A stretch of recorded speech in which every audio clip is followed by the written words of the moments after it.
অবশেষে 3 মিনিট 21 সেকেন্ডের মুভির নায়ক জান্নাত তোহার জামাই পুলিশের কাছে আটক হয়েছে।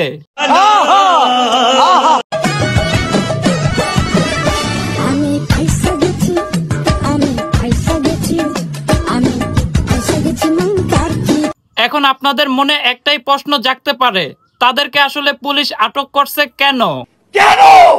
আসলে গাইস, দীর্ঘদিন ব্যাটিং সাইটের প্রমোশন করার জন্য জান্নাত তোহার জামাইকে আটক করা হয়েছে।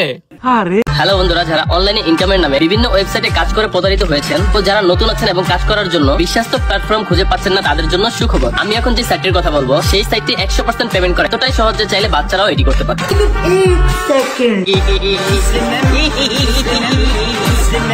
ভাই আমি বুঝলাম না, তোরা 3 মিনিট 21 সেকেন্ডের মুভি তৈরি করার পর তোরা যেভাবে ডলার ইনকাম করতেছস, তোদের আবার ব্যাটিং সাইটের প্রমোশন করানো লাগে কেন?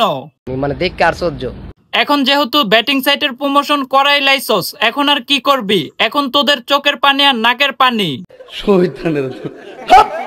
আর আমি বাংলাদেশ পুলিশকে স্যালুট জানাতে চাই, তারা ব্যাটিং সাইটের প্রমোশন যারা করে তাদের বিরুদ্ধে অ্যাকশন নিতেছে। নিঃসন্দেহে তুই ঠিক কথা বলেছিস। যাই হোক গাইস, ভিডিওটা বিনোদনের জন্য বানানো হয়েছে আর ভিডিওটা সতর্কের জন্য বানানো হয়েছে। আপনারা যারা ব্যাটিং সাইটের প্রমোশন করান, আপনারা ব্যাটিং সাইটের প্রমোশন থেকে বিরত থাকবেন। ভালো ভালো কন্টেন্ট দিলে অবশ্যই বেশি বেশি ভিউ পাবেন, অবশ্যই বেশি বেশি ডলার ইনকাম করতে পারবেন। সো আপনারা সবাই ব্যাটিং সাইট প্রমোশন থেকে বিরত থাকেন।